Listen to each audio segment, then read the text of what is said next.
વાલા ભાઈઓ અને બહેનો, પ્રભુ ઈસુના જીવંત અને પવિત્ર ત્રિએક નામમાં આપ સર્વને લોગોસ બાઇબલ સ્ટડી તરફથી હું પ્રેમી સલામ પાઠવું છું. અને આજે 2025ના વર્ષનો 14મો દિવસ એટલે કે 14મી જાન્યુઆરી અને મંગળવારનો આ નવો દિવસ આપણા જીવનોમાં પ્રભુએ બતાવ્યો માટે પ્રભુનો ખૂબ આભાર માનીએ છીએ. ગુસ્સાને થોડી વાર માટે થોભાવી દઈએ.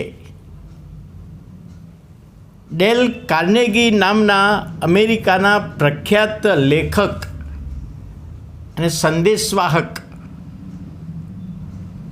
લોકો તેમના લેખ માટે અને તેમના શબ્દોને માટે, તેમના ભાષણોને માટે ખૂબ જ ઘેલા બનેલા. એમનું સાંભળવા લોકો તૈયાર થતા, રાહ જોતા. આ ડેલ કાર્નેગીએ રેડિયો પર એક વખતે પ્રવચન આપ્યું અને પ્રવચનમાં અબ્રાહમ લિંકનનો દાખલો ટાંક્યો. એ દાખલામાં અબ્રાહમ લિંકનના જે બનેલા બનાવોમાં એક તારીખની ભૂલ પડી. થોડા દિવસો પછી આ ડેલ કાર્નેગીને એક મહિલા તરફથી પત્ર મળ્યો. પત્રમાં એમણે ઝાટકણી કરેલી, તમને જો પ્રસંગની તારીખ ખબર ના હોય તો રેડિયો પર શા માટે ભાષણ આપો છો? આ તારીખ તો નાના છોકરાને પણ ખબર હોય અને તમને આ ખબર નથી. આવી ભૂલ તમે શા માટે કરી? જાહેરમાં માફી માગો. અને આવા કડક શબ્દોમાં પત્ર લખ્યો. જ્યારે ડેલ કાર્નેગીએ પત્ર વાંચ્યો તો એનાથી પણ વધારે કડક ભાષામાં એમણે જવાબ આપ્યો. નોકરને કહ્યું કે આ પત્ર તારે પોસ્ટ કરવાનો છે. અને જ્યારે પત્ર પોસ્ટ કરવા જતો હતો ત્યારે નોકરને રોક્યો, મને એક વખત ફરીથી વાંચી લેવા દે. અને ડેલ કાર્નેગીએ પત્ર વાંચ્યો અને વિચાર્યું કે આવી કડક ભાષામાં મારે પત્ર લખવો ના જોઈએ. ફાડી નાખ્યો અને બીજો પત્ર લખ્યો. બીજો પત્ર લખ્યા પછી ફરીથી વાંચ્યો અને લાગ્યું કે હજુ પણ થોડા કડક શબ્દોમાં મેં લખ્યું છે, ગુસ્સામાં લખ્યું છે, મારે આવી રીતે લખવું ના જોઈએ. ત્રીજો પત્ર લખ્યો, ચોથો પત્ર લખ્યો, 7મો પત્ર લખ્યો. 6 પત્રો ફાડી નાખ્યા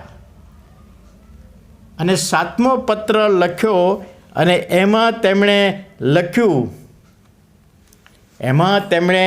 લખ્યું કે તમારા પત્ર માટે આભાર. મને મારી ભૂલ બતાવી માટે આભાર. અમારા ઘર તરફ આવવાનું થાય તો જરૂર મળજો. તમે અમારા મહેમાન થજો. અબ્રાહમ લિંકન વિશે મારું જ્ઞાન થોડું ઓછું છે. તમને મળ્યા પછી મારા એ જ્ઞાનમાં વધારો થશે અને મારી ભૂલને કારણે આપનું દિલ દુખાયું છે, માટે હું માફી માગું છું. ડેલ કાર્નેગીએ આ પત્ર પોસ્ટ કર્યો. 6 મહિના પત્ર વ્યવહાર ચાલ્યો અને એક સમય એવો આવ્યો કે આ મહિલા બેન અને ડેલ કાર્નેગીએ લગ્ન કર્યા.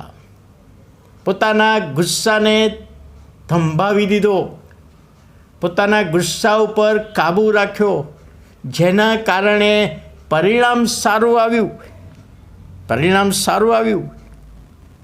અને આજે ઘણી બધી વખતે મોટા ભાગે ગુસ્સો પ્રદર્શિત કરવામાં જલ્દી ઉતાવળિયું પગલું ભરવામાં આવે છે, જેના કારણે પરિણામ વિપરીત આવે છે, જેના કારણે સંબંધો બગડે છે, જેના કારણે શરીરમાં તકલીફો ઊભી થાય છે અને એટલા માટે બાઇબલમાં પ્રભુનું વચન એફેસ્યનો પત્ર તેનો 4થો અધ્યાય ને 26મી કલમ કે તમારા ગુસ્સા પર સૂર્યને આથમવા ન દો. સૂર્ય આથમે એ પહેલાં તમે તમારો ગુસ્સો પૂરો કરી દો.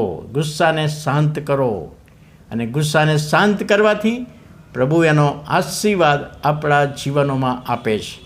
તો વાલા ભાઈઓ અને બહેનો, ગુસ્સાને થોડીવાર થોભાવી દો, પ્રાર્થના કરો, મનમાં વિચારણા કરો અને કોઈને પ્રત્યુત્તર આપો, અને એનો જવાબ પ્રભુ આશીર્વાદના રૂપમાં આપશે. પ્રાર્થના કરીએ. વાલા પ્રભુ, અમે તમારો આભાર માનીએ છીએ આજના નવા દિવસની ભેટને માટે.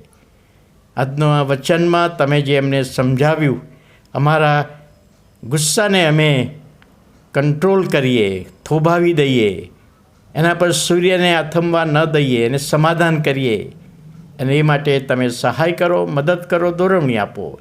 ઈસુ પ્રભુના નામમાં સાંભળો, માન્ય કરો. આમેન.